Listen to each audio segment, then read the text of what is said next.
Yeah, we are live. Good evening, everybody. Welcome to the screening of episode 6 from documentary series PV Change with Continuity. We express our sincere gratitude to the Honorable Chief Minister K. Chandrasekhar Rao Garu, Shri PV Narasimha Rao Centenary Celebrations Committee, and Telangana Sahitya Academy for making this event possible. Today, our guest is Dr. Ramachandra Murthy. With 5 decades experience in journalism, Murthy Garu is one of the senior most journalists we currently have in combined Telugu states. He founded Hyderabad Media House Limited, which runs HMTV and the Hans India daily newspaper. He worked as the editorial director of Sakshi Media Group until 2019 and then served as the public policy advisor to government of Andhra Pradesh for a year. I don't think Shrikar and I came across a better person than Murthy sir. He belongs to the class of honesty and integrity, which is on the verge of extinction now. Murthy sir is the only person who has been attempting to keep Sri Narasimha Rao's memory alive by organizing a memorial lecture with a distinguished intellectual every year on Narasimha Rao's death anniversary. When Congress governments, both at the center and state, were not bothered to conduct any events in Narasimha Rao's memory, Murthy sir took it upon himself and started conducting memorial lectures. He brought President of India to the first private lecture he organized. Also, this documentary would not have been possible without his constant support and encouragement. Thank you, sir, for kindly accepting our invitation and joining us today. First, we'll watch a part of the 6th episode from the series, and then we'll have a conversation with Murthy sir. Post your reflections on the episode and your questions to Murthy sir in the live chat below. Yeah. Thank you so much, sir, for coming to the event.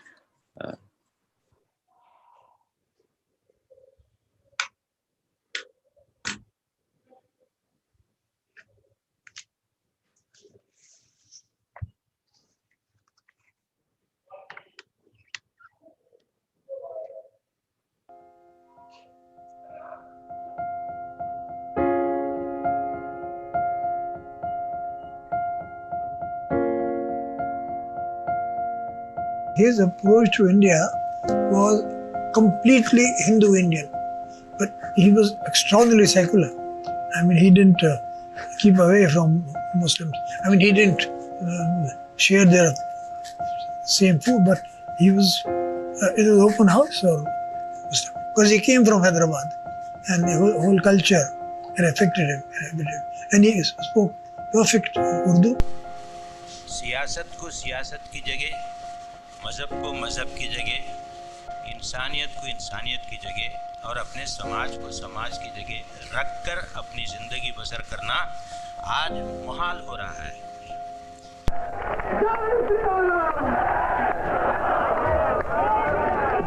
My book talks about day-to-day changes from October 30th, 1992, when the VHP announces Kar Seva in the area right next to the mosque. They don't say they're going to destroy the mosque, right? However, of course, there is a chance that the mosque will be destroyed.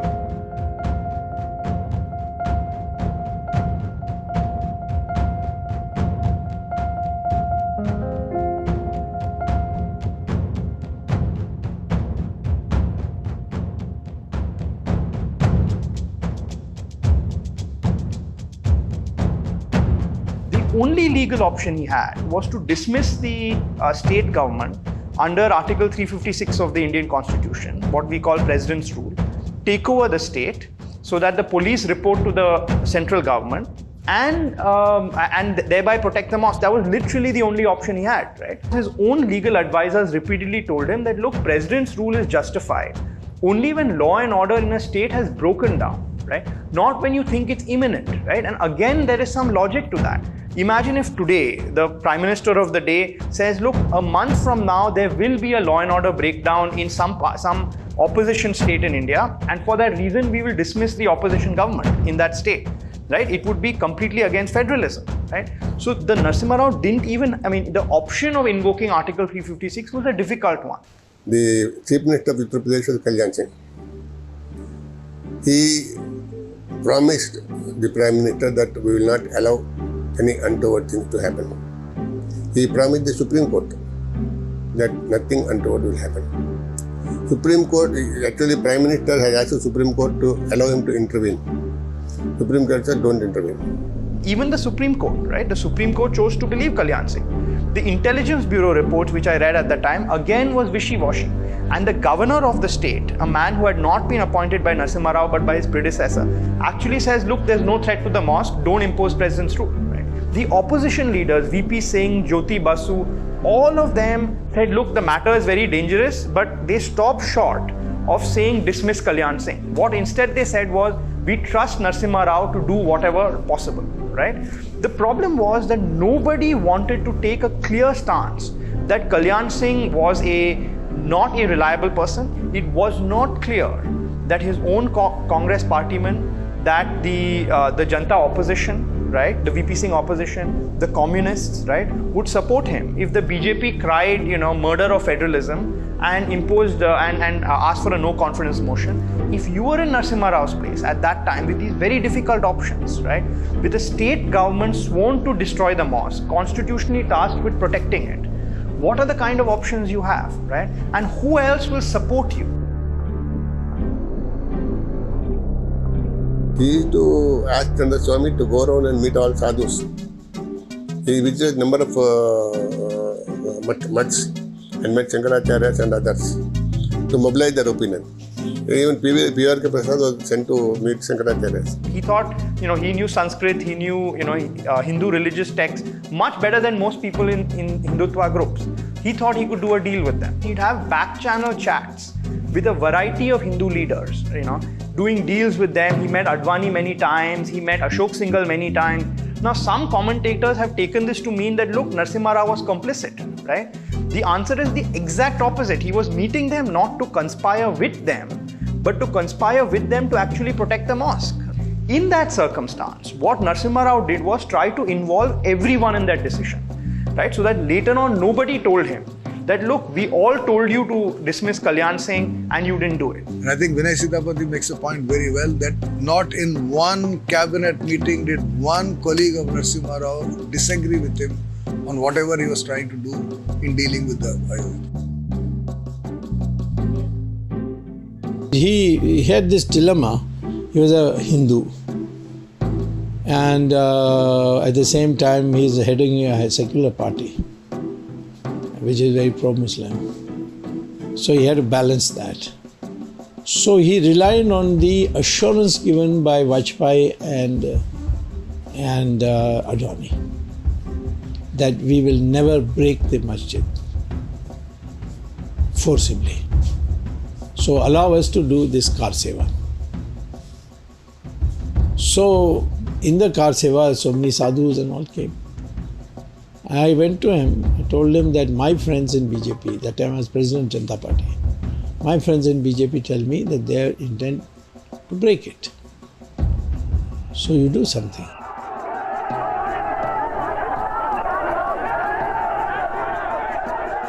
Prime Minister has sent the army, the armed forces. They were deployed about 2 kilometers away from Ayodhya, from Babri Masjid. They can be deployed, they can be used only by the Chief Minister. The Prime Minister cannot order. Chief Minister did not make use of them. So he allowed the Karsevaks to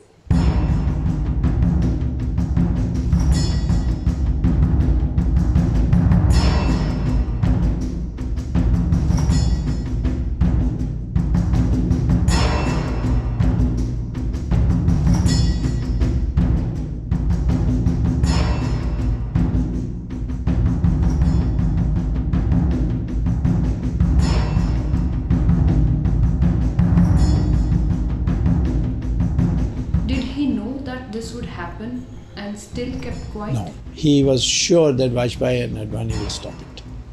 It is not true to say that he did not take any decision in the case of Ayodhya. When Babri Masjid was being felled, our senior journalist Kuldeep Nair wrote in his book saying that when felling was started by Karsevaks, P. Narasimha Rao sat before the picture of God and closed his eyes, and he opened his eyes only when somebody whispered in his ears that the felling was over. It was all bullshit. There's not a shred of evidence for that, which is why I don't think you should even call it a version, right?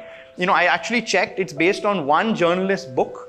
Then I followed saying that how did that journalist know it, because he wasn't there. That journalist spoke to a socialist politician who anyway hates Narasimha Rao. Then I checked whether that socialist politician was present. If he also wasn't present, he said he heard it. Now in a court of law, a single hearsay, we say is illegal. This is a double or a triple hearsay, and yet it becomes a version, right? The correct story is Narasimha Rao was in his house. He was inside his room and he was watching TV. He saw the mosque fall like everyone else. He was immediately on the phone. Both Rao, P.C. Rao and P.V.R.K. Prasad, who was his information advisor, all these people were with P.V. and they are all working together throughout the day. So many of his officers have pointed out that they were talking to him. There were politicians who claimed, look, we were trying to reach Narasimha Rao and couldn't reach. That's because Narasimha Rao was talking to the Home Secretary. He was trying to reach the UP Home Secretary. He was talking to his Cabinet Secretary. He was talking to the head of the IBs. That's why people weren't able to reach him. And the evidence for this is very clear. And it's very simple. Ask the people who were actually talking to him at that period. He was not sleeping. He was not doing puja. He wasn't doing any of this, right? Yes, there was a failure, but using this kind of stuff as an example of that failure is straightforward falsehood. What happened is he was relying on the assurance of Vajpayee and Advani. And it was wrong. I told him, don't rely on that. They don't control the cadres. You don't know the system in BJP. He was misled. He was misled on many counts. He was also misled because the Hindutva groups were not a coherent group. It's not that the Bajrang Dal and the Shiv Sena were listening to Advani and the VHP was listening to Vajpayee and Advani. So it was a disparate group, and Narasimha Rao thought he could do a deal with them. He was very agitated that he was betrayed. And I think Vajpayee should have, because he and Vajpayee were great friends. He was sending Vajpayee abroad. Whatever Vajpayee wanted, he did. So because Vajpayee didn't keep his word and Vajpayee didn't defend him, saying, I gave a personal assurance, I'm sorry I didn't keep it.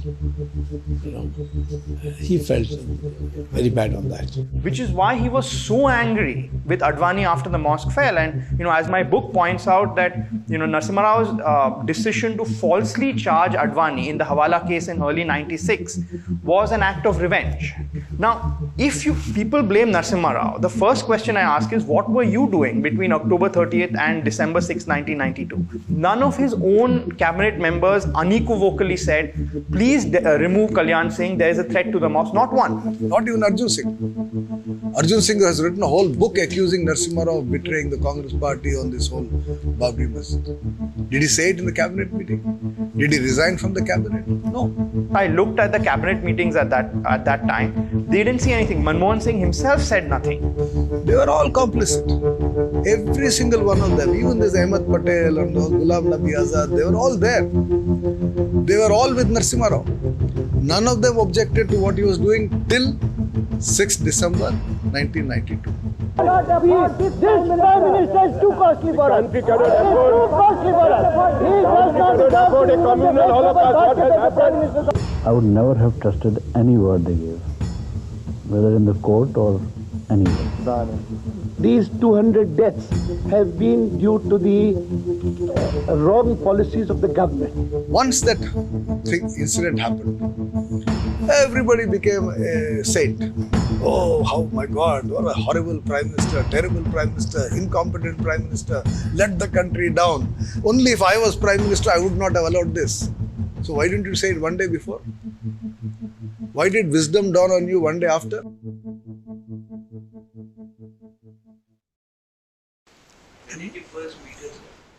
I met her in, she came in 1968. Yeah, I met her as soon as she came. Indira Gandhi told me that before you hear from anybody else, Rajiv is getting married. I said, who's a lucky girl? She said she is an Italian and they met in Cambridge. When Rajiv Gandhi passed away, So she was shattered. You know, I mean, her whole world collapsed. Absolutely terrible. And there was an ideal marriage. They were very happy with each other. I knew her extremely well. I said to her that, you know, you have already refused to become Prime Minister. But now you have to choose whom do you want. I said, don't only go by my advice. Ask Mr. P.N. Haksar. He used to be our mother-in-law's principal secretary, very wise man. We called Haksar. And he said, you better to PV. But PV had already packed up to go to Hyderabad. And then, you know, this is where luck. And he became Prime Minister. To everybody's surprise. Many people, senior people in the Congress Working Committee were not happy that Narasimha Rao had been made Prime Minister. And so some of them, now they are all dead, but they were very senior people who went on carrying tales to Sonia Gandhi. Arjun Singh and others, N.D. Tiwari, Arjun Singh, Moshana Kidwai, they were all carrying tales. And she was having grievance. Because they kept on saying that, you know, he is working against you, he is not with you. She believed all this. Yeah, because, you know, most important political figures, as you say, the kaan ke kache hain, you know, whoever meets them the last, that's what carries. She didn't know all this. So it stuck in her mind that he's not with her, although she had made him Prime Minister. Narasimha Rao becoming Prime Minister was not because Sonia Gandhi made him Prime Minister. Narasimha Rao became Prime Minister because the majority of the elected MPs in May 1991 favored Narasimha Rao over either Arjun Singh or Pawar. The party went into the second phase under the leadership of Mr. Narasimha Rao. And at the end of that election, when the results came, there were two very interesting facts. One, the Congress performed better in the second half of the voting than in the first half. That was clearly because of a sympathy wave. The killing of Rajiv Gandhi generated a lot of sympathy, and so the Congress performed better. But the second thing it meant was because a lot of the elections were in states with southern and western India in the second phase, more MPs came from that part of India. So the fact is that Arjun Singh did not find support in his home state. Pawar did not find full support in his own home state. It is Narasimha Rao who found support across states. And so he became the Prime Minister. So I argue that Narasimha Rao was an elected Prime Minister, not a nominated Prime Minister. And I think he always knew that one day Gandhi family will come back and take it. But I think he wanted that as long as he was Prime Minister, they should not interfere with him. And he'll look after their comforts and needs and this and that, but they should not interfere with him. He wanted to be taken seriously as a Prime Minister much more than Manmohan Singh by the Congress party and the family. When Dhawan used to call him from Sonia Gandhi's house, he used to take the calls. But the time has come when Dhawan used to call him and made him wait for some minutes, 10 minutes. Then he said, I will not, you cannot make the Prime Minister wait. He put on the phone. That was the last phone call he got from Sonia's house. I think he got the feeling that she is not understanding politics, she's not even understanding the issues to do with Rajiv's assassination. So anybody can go to her and feed anything into her ears. So he called me one day to his house. And normally he took you in the sitting room, but he was standing in another room sideways. He was not sitting, standing. And he said, what do I do with her? I said, why are you asking me? He said, no, it's affecting my health. I can take her home, but I don't want to. As for the Arjun Singhs, there are no consequences. I can treat with them. They're not. But her, why is she upset with me? So I said, she had the impression that you are not expediting the trial of the assassinators of Rajiv Gandhi. So he said, this is very strange, because I sent Chidambaram to her, he was Minister of State, home with the files. Then I sent S.B. Chauhan, who was Home Minister. Then finally I went. But there was no communication. We took all the files to show up, there was no communication. Did she ask something from Rao and Rao rejected it, and that's the reason why? No, Rao could never refuse it. Never. But she didn't ask. He told it publicly also, but things are not happening as fast as I wished. So that has created a cleavage, and that became a gulf. Then he was also a very shrewd person. You didn't know what he was thinking. He kept a close watch on her also. How often they used to meet? Very seldom. They met in the working committee, but there was no communication. Because she is also a very reticent person, and so was Mr. Narasimha Rao, very reticent person. So there was a dialogue of silence.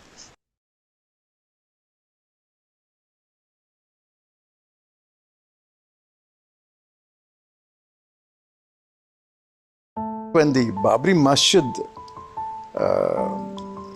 disaster took place, since he was Prime Minister and he had his chosen Home Minister, both of them clearly failed to discharge their duty. Certainly wrong to say they connived, but they failed to discharge their duty. It was their duty to protect the mosque. They should not have been taken in by promises and representations made by some groups of people. If the demolition of the mosque was so obvious, Sonia Gandhi should have spoken up before the mosque was demolished. One sentence from her and the entire Congress party would have rallied behind Narasimha Rao and dismissed Kalyan Singh. Rahul Gandhi says if Gandhi family was in politics, then this demolition would happen. What would happen? They were fired on the sadhus, were ensured that the agitation in the country would have been, that their government would have fallen. Is there any other Prime Minister who in these circumstances would have made a different decision? And I'm not so sure. If suppose if Lalu Prasad were to be Prime Minister or Mulayam Singh were to be Prime Minister, maybe they would have ordered firing, resulting in 2,000, 3,000 deaths. It would be another Sikh riots or a Sikh rampage or some Delhi Nola thing. You could say Jawaharlal Nehru, but Jawaharlal Nehru controlled his party and controlled parliament, right? If somebody accused him of being unconstitutional, if there was a no confidence motion in parliament, he would have survived. Narasimha Rao fundamentally was asked to choose between protecting Babri Masjid and protecting his position as Prime Minister. He chose the latter. I think it's a sad day for India. But he was, the worst that can be said about him was that at a time in which statesmanship was required, he acted as a mere politician.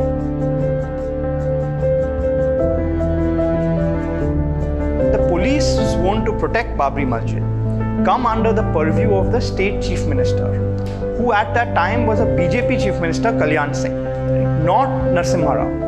So, the first question to ask is, why is it that the first person you think of when you think of Babri Masjid is Narasimha Rao? And the answer to that question is Congress propaganda.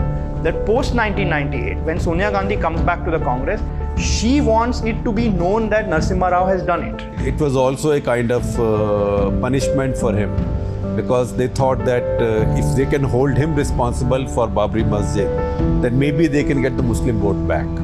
So the political part of their disowning him is that.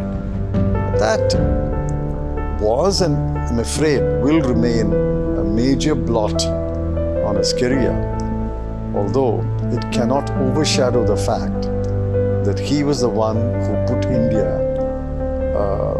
on the path of rapid progress, open economy, a liberal economy. Narasimha Rao on foreign affairs, on the economy, got the arc of Indian history correct. In Babri Masjid, he failed. It was a mistake. He had an error of judgment. It was a serious error of judgment. But it was an error of judgment that every other institution and senior politician in India made. Because it wasn't one way or the other, was not obvious. Narasimha Rao was absolved of all charges by the Liberhan Committee later. He wrote a book also on that. His stand was vindicated. But the fact remains that he goes down in the history as a Prime Minister who presided over the demolition of Babri Masjid. He has to take it. There is no escape. Nobody can defend him. He happened to be Prime Minister at that time. That's all.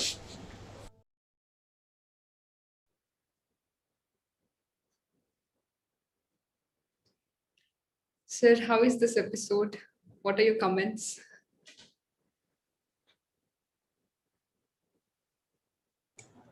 It's good. It's very good.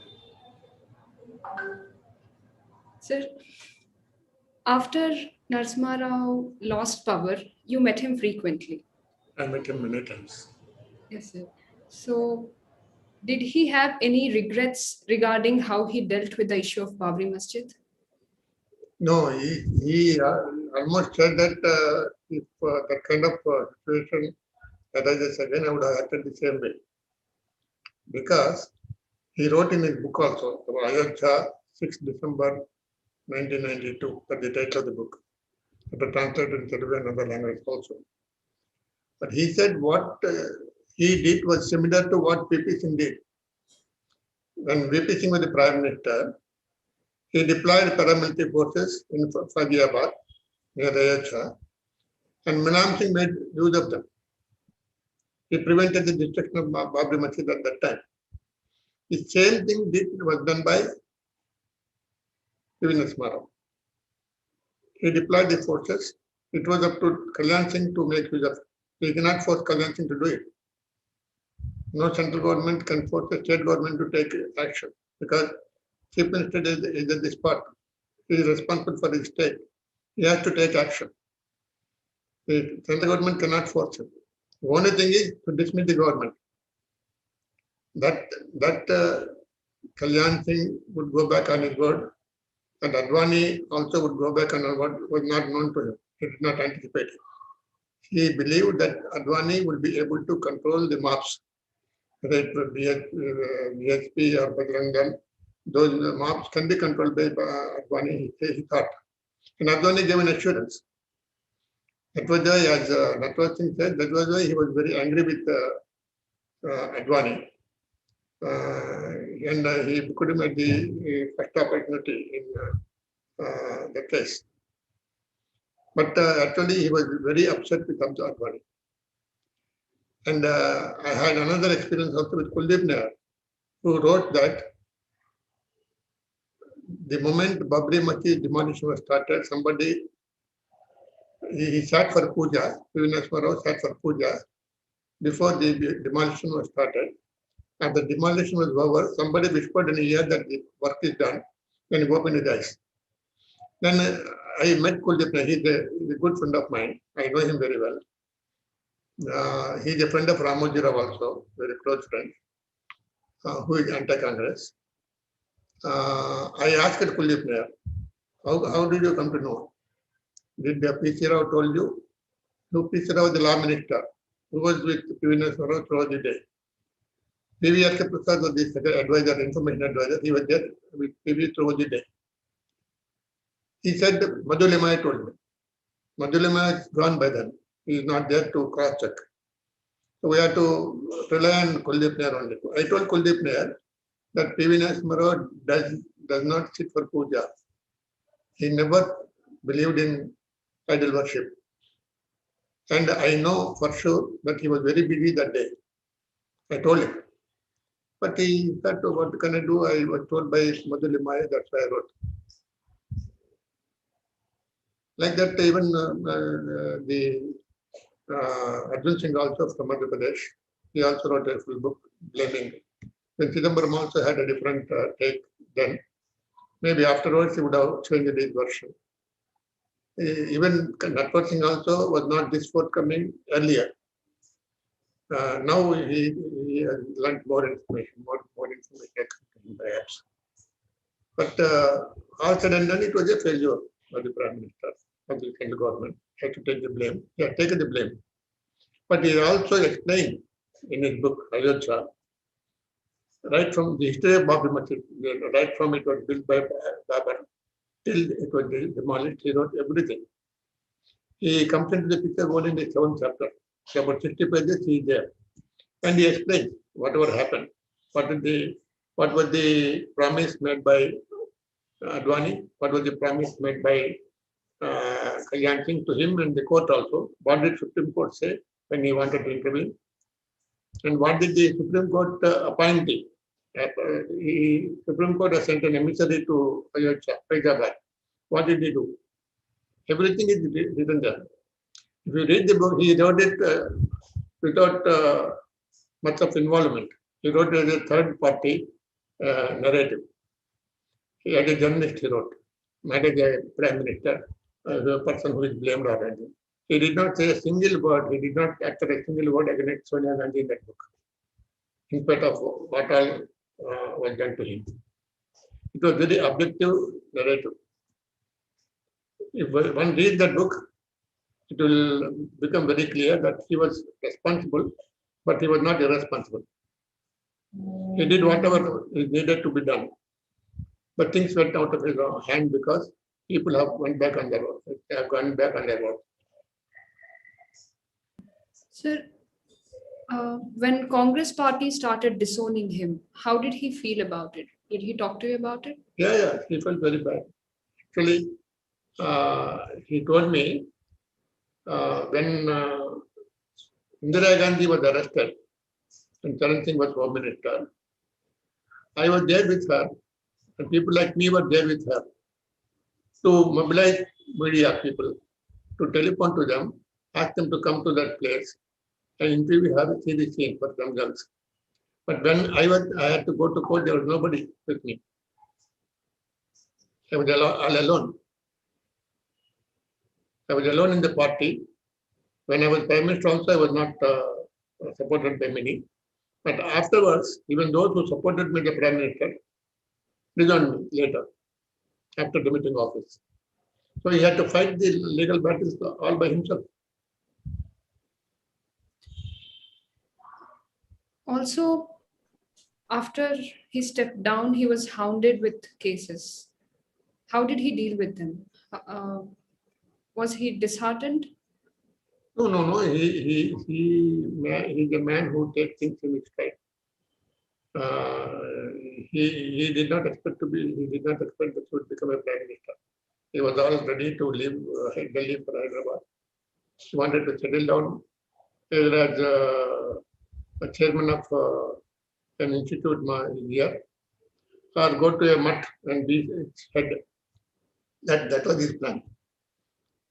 But unfortunately, Rajiv Gandhi was assassinated and Singhadaya Sharma declined the offer. So as a next preference, he was offered this. He accepted it. He was very happy to become prime minister because he knows that the material is there with him. He can become a good prime minister. And he was actually an admirer of Jawaharlal Nehru. So Jawaharlal Nehru had the opportunity to build New India. Narasimha Rao had the opportunity to introduce economic reforms and build a global India. So like that, he thought he can do wonders. And he did some good things like in foreign affairs, foreign economic reforms. He did. But Ayodhya was a glaring failure, the biggest failure. Yeah. Sir, you are, I think you're the biggest fan of PV Narasimha Rao. I don't think there is anyone. I'm also a journalist. Yeah, but you're a bigger fan. That you have to accept that. And why do you like him so much? But because you were conducting these memorial lectures out of your own money, out of your own, and one of the reasons we actually, one of the reasons why we got motivated, we kind of stopped the documentary in between. We were taking a pause, and you called us used to call us. You call us every time before Right. on 22nd or 21st December. You call us and invite us to the memorial lecture. And like, what mood? Like, why did you become a big fan? Actually, I felt very bad that no congressman recognized a memorial for him. His death was not mourned for 8 years. I was very unhappy about it. And when I met him, he was telling me that nobody would do anything even after I'm gone. He was aware of the attitude of the Congress party. Nobody would organize any function even if I'm gone. I remember that. I thought I should do something about it. And I was head of an organization. I was a managing director and chief editor of a media company. So I was in a position to do it. When I requested Pranab Mukherjee, the then president, he readily agreed. Anita Saluja was our Delhi reporter, chief reporter. She went and asked him. He agreed. He said, I'm going to Hyderabad anyway. I will deliver the lecture. I'm very happy. He is the right man to do it because they were good friends. And it was the PV who rehabilitated Pranab Mukherjee in Congress after he left the Congress and floated his own party and followed it up. Then I continued it because nobody would take the responsibility. His family members were attending the meeting. Later, his daughter Vani has instituted an endowment lecture in Calcutta University. But my series was the prime thing. And even the last year, 23rd December, Shashi Tharoor has spoken about TV. Even one of the speakers was Shekhar Gupta, sir. He was kind enough to travel to Hyderabad and speak about TV. But it was because I liked him, number two, because he is our man who became Prime Minister. I don't think I cannot see another Telugu man becoming Prime Minister in my life. And he is a genuinely gentleman. He is a secular to the core. And he is a humble man, a simple living and high thinking he believed in. And that's why I liked him. But as a journalist, I apportion blame to him whenever there is a need. I am very objective in my analysis. I call him a failure when he was a failure. And I give him credit when it is to be given. In fact, I remember attending the Shekhar Gupta's lecture. I think it was in 2018 December, I guess. 2018 or 2019 December. And the interview that you saw, the Shekhar Gupta interview in the documentary, it was actually shot in the Daspella Hotel where you organized the lecture. Yeah. So you just spoke about the criticism part of Narasimha Rao. What did you criticize him about when you were a journalist between 91 to 96? What are the topics that were discussed, that were debated in the media those Actually, days? I was in Delhi also. Between 92 and 94, I was chief of Andhra Jyoti Bureau in Delhi. So I had the opportunity to listen to the discussions and talk to the leaders. I had to meet Nitish Kumar, Mulayam Singh Yadav, Lalu Prasad, whenever they come to Delhi. And I was a senior journalist. I went to bureau as a chief of bureau after working as an editor. I am a senior most journalist there. So I had every opportunity to meet and discuss with people. The main thing was Congress party was against reforms. It was actually undoing the Nehruvian model. Globalization, privatization is something which is aligned to Nehru's idea of economy. It was a mixed economy. He wanted to strengthen public sector. He had everything in public sector. He relied on public sector. But the times have changed. Even China also had introduced reforms by then in 1972 and 1978. They had introduced reforms in China. We started 20 years late. And before taking over as Prime Minister, P.V. Narasimha Rao was briefed for 90 minutes by the officials finance ministry, saying that if you say yes, we'll go and negotiate with IMF, which is prepared to give loan with conditionalities. If you agree for the conditionalities, we'll go and negotiate. He said, go ahead. Only then he took over as Prime Minister.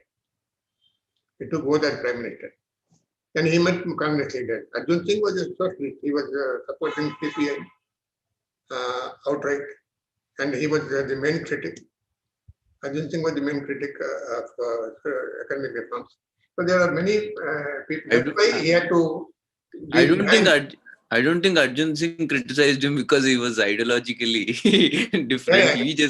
He was just a power hungry politician, and the kind of, I read his book. It is not Arjun Singh's biography. It is P.V. Narasimha Rao's biography. The book that he wrote. The other side of P.V. Narasimha Rao.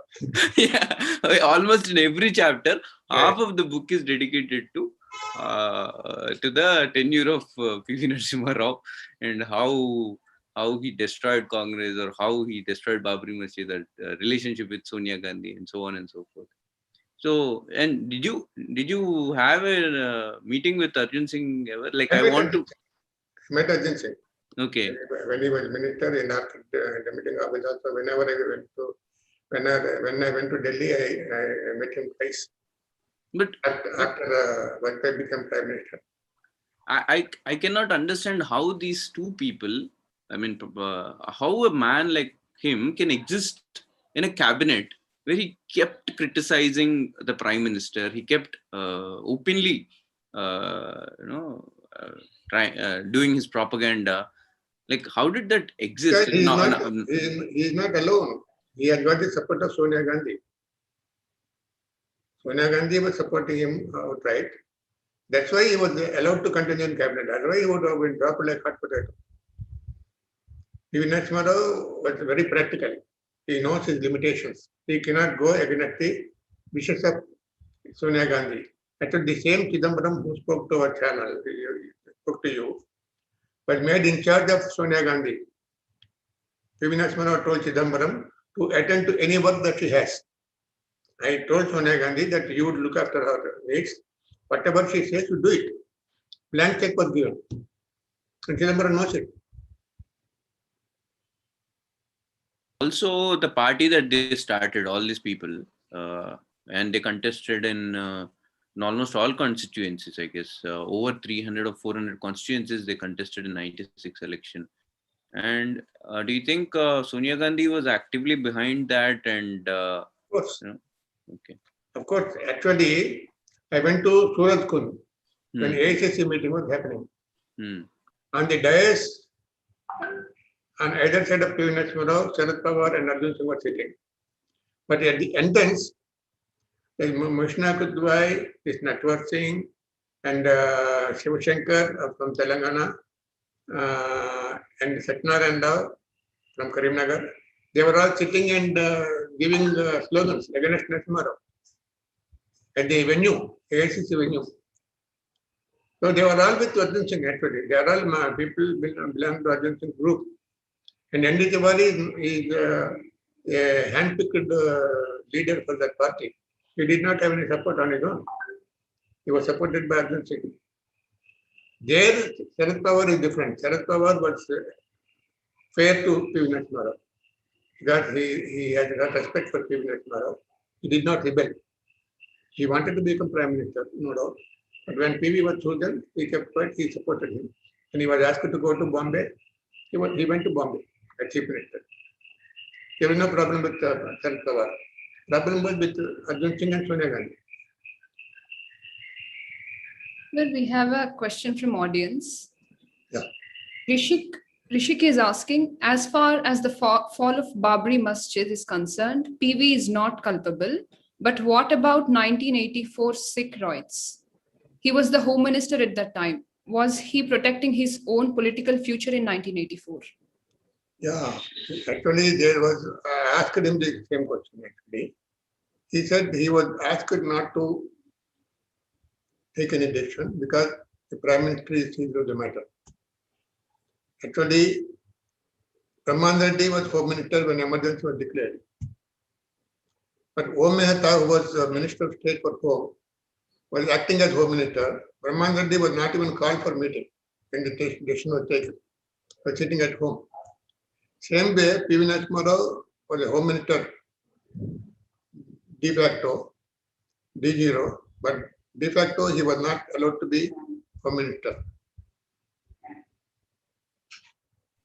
Yeah, I think it's well documented everywhere. So many books have been published that Arun Nehru and Rajiv Gandhi's PMO was running the show, and it is implausible to take over. I think that is well documented. And yes, Shravani, are there any questions? I think there is one.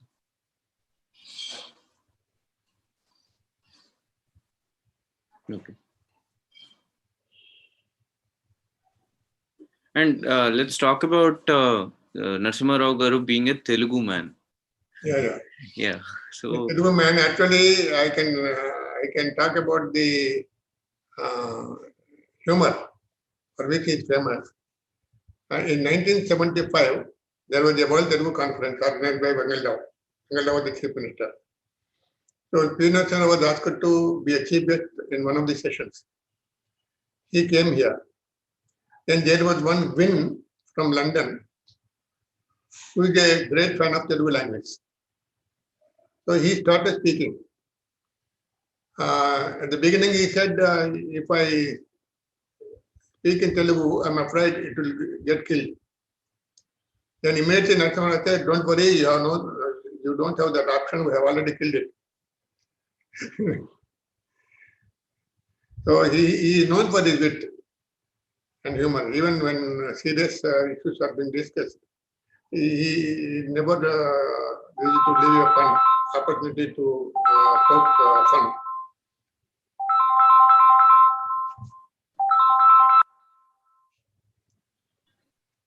Yeah. Sir, we have one more question. Kashyap is asking why very less number of Telugu politicians were active at national politics like P.V. Narasimha Rao Garu, Venkaiah Naidu, N.G. Ranga and Jaipal Reddy. Yeah, Telugu politicians are not active because they don't have stamina, they don't have stature, and they don't have the learnings of P.V. Narasimha Rao or Venkaiah Naidu. Venkaiah Naidu can speak in Hindi. I don't see any politician speaking in Hindi. Even if he can speak in Hindi, he cannot stay for more than one term. P. Narasimha Rao has been there for 9 terms, and Venkaiah Naidu has been getting elected to Rajya Sabha from Karnataka for many years, many terms. So they have been there in Delhi for longer time. Be it Venkaiah Naidu or Jaipal Reddy also. Jaipal Reddy also is a face of Andhra in Delhi. And P. Narasimha Rao, of course, is a very senior man, and they call him Likhapada Admi. P. Narasimha Rao and Pranab Mukherjee are known to be draftsmen. If anybody drafts a resolution, it has to be okayed by P. Narasimha Rao ultimately before it is okayed by Indira Gandhi or Rajiv Gandhi. So he had a lot of, even when he was a state minister, he used to go to Delhi and help in policy matters or preparing the drafts, resolutions and all that. So he's a different man. He was liked by prime ministers who was also Congress president. He was given a lot of importance in Delhi. After he resigned and got out of chief ministership, he was called to Delhi and he was made general secretary of the party. It was an honor. No other person could do that. After Brahman Reddy got down, he was sent to Maharashtra as governor. And Indira Gandhi wanted, she would have sent P. Narasimha Rao also as a governor to Maharashtra or Chennai, Tamil Nadu. But she wanted to make use of his services, his intellect, his draftsmanship, his knowledge. That's why he stayed long. No other Telugu man has, Telugu politician had that kind of caliber, that kind of standing. Aaron Naidu used to command some respect from Vajpayee. He used to call Vajpayee, sir, I'm coming. Wait, don't go anywhere. He used to say to Vajpayee, and Vajpayee allowed it because TDP had a large number of MPs at that time, and it was a coalition. Venkanayadu used to speak very bad English, but his body language was more clear than his language. He was a nice man. He was a very interesting man. Yeah. And We had Balaji also as a speaker. Telugu's in the Sanjeev Reddy, Vivigiri, Narasimha Rao, Balaji. And I don't. Venkanayadu is, but they are not public elected. Venkanayadu is essentially a person who was getting elected from Rajya Sabha, unlike PV. So there is and most of the Congress intellectuals right now, Chidambaram or Jairam Ramesh or Shashi Tharoor, and most of them. Shashi Tharoor is getting elected from Thiruvananthapuram. Yeah, Shashi Tharoor is getting elected, but directly elected. Chidambaram cannot get elected. Chidambaram, Jairam, and some others. Jairam cannot get elected. Yeah. All the people who are around Sonia Gandhi, who have been around Sonia Gandhi for the last 10 years, be it Ahmed Patel, or Chidambaram, or Jairam Ramesh, or all the Ghulam Nabi Azad, they have to be accommodated in Rajya Sabha only. They cannot get elected in direct election. Yeah. So why is this happening in Telugu states that we don't have enough intellectual politicians anymore? All the TV debates that we have are very polemic, and there is no solid debate that's happening anywhere. It's all just in nonsense. Pradesh, after the bifurcation of the state, we have become small. We are not representing 42 MPs. We are only 25 and 17. That is one thing. We have become smaller, so we have become weaker. And after bifurcation, the discourse in Andhra was Chandrababu versus Jagan Mohan Reddy or Kamma versus Reddy. It is going on caste lines, very unfortunately. Here, there is no debate at all.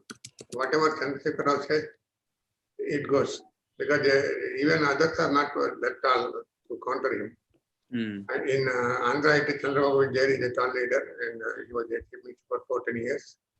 And he can question Jagan Mohan Reddy there. But here, there is no tall enough leader. The question is here. Because nature can outwit any opposition leader. There is no strong opposition leader here in Telangana. But there is no debate, there is no discourse. Okay. So do you think, you just said that I don't think there would be another Telugu Prime Minister? How can we expect? Actually, there are two national parties in India today.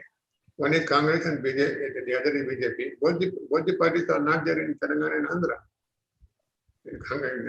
Congress may have 1-3 MP seats and BJP may have 1-4 seats from Telangana.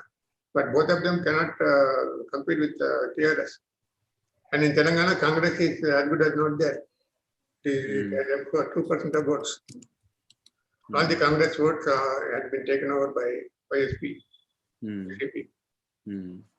About whatever he has done throughout his life. In fact, his book, Insider, and I don't think any other Prime Minister has written a memoir. It's not a memoir, it's a semi-autobiographical work. I think a lot of young people should read it. I don't think it's very fat, and lots of people get demotivated by it. But you will learn a lot of things about how Indian politics evolved. Actually, how emergency was imposed. How emergency was imposed also was written in the second part. Second part is with me actually. It is yet to be published. The first part has come, second part is yet to be published. I am reading it now. There he said Indira Gandhi came to his home at 12 o'clock in the night. And she stayed up to 3 a.m. in the morning. And she went before declaring emergency. So he narrated all that. So what kind of total revolution JP was aiming at? How can he ask police and army personnel to rebel against the government? And what is that party like democracy? How can it be possible? All these questions were there by Narasimha Rao.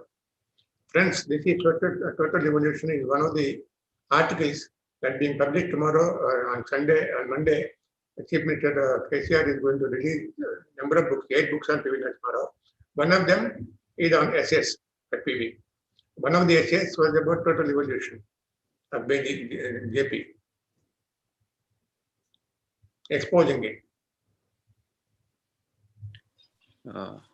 Shravani, are there any more questions? There is one more question, but sir, Yeah. Will you take one more question? Yeah. In Harshad Mehta scam, did PV or people close to PV have any role? Rishik is asking this question. PV had no role. PV, we know, he is not a man to do such kind of scams. And that is not believable also. How can 1 crore of rupees can be accommodated in a suitcase?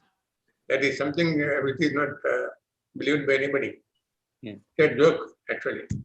We have seen Sunil Dutt as a lawyer in Bhakt, drawing a suitcase as a dead body and proving that he was not the murderer. He did not commit the murder. Like that, somebody has to prove that 1 crore cannot be accommodated in a suitcase. That's all. Even that Pittsburgh case or Pickles case, or they're all. They have nothing to do with PV Narasimha. PV Narasimha has nothing to do with them. He's a different man, actually. He gave 800 acres to the government. He surrendered 800 acres of property to the government before he introduced reforms. Land reforms. So he is not a man of money. He did not want to get rich. He had to dispose his house in Banjara Hills to pay the fee to Anand and others, the legal charges. So, I think that our time is up now. Yeah. Thank you for joining this session and sharing such interesting anecdotes, sir. Thank you very much for the opportunity. Yeah, thank you so much, sir. Especially because your call on that day, inviting us to your memorial lecture, it actually motivated us. And in fact, you also helped us throughout our journey. Yeah. I've been together. Yes. And we are so grateful for you and for all the help that you have provided. And you are taking it to a new level.